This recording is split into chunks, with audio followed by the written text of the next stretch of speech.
Also in D.C. tonight, a massive manhunt after a couple is robbed by as many as a dozen people. Roz Plater has been following this developing story. Roz, this happened in a pretty well-known area.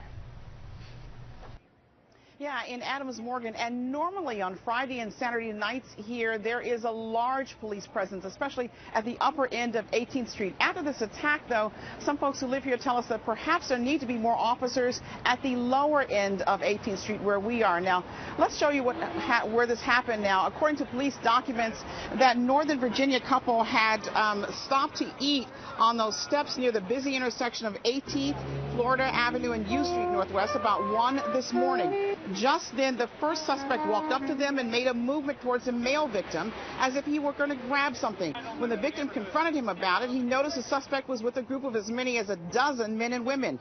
Suddenly, a second suspect began punching the male victim in his head and face, and when the female victim tried to intervene, he punched her in the face as well. Then the group knocked them both to the ground and began kicking and stomping them. A third suspect robbed the woman of her purse. Then the group took off running down 18th Street. Now, we talked to folks who live in the area who told us tonight that this attack has them both stunned and a bit on edge.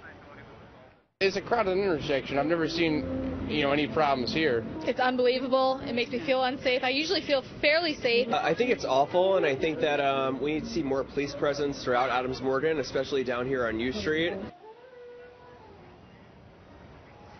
Now, tonight we are told that couple is recovering from multiple cuts and bruises because of that beating. The suspects also got away with the woman's cell phone and her credit cards, money, and as well as her identification cards. Police say they are on the hunt for these suspects, but they don't have much in the way of a description to go on. For now, we're live in Northwest D.C. I'm Roz Plater, ABC 7 News.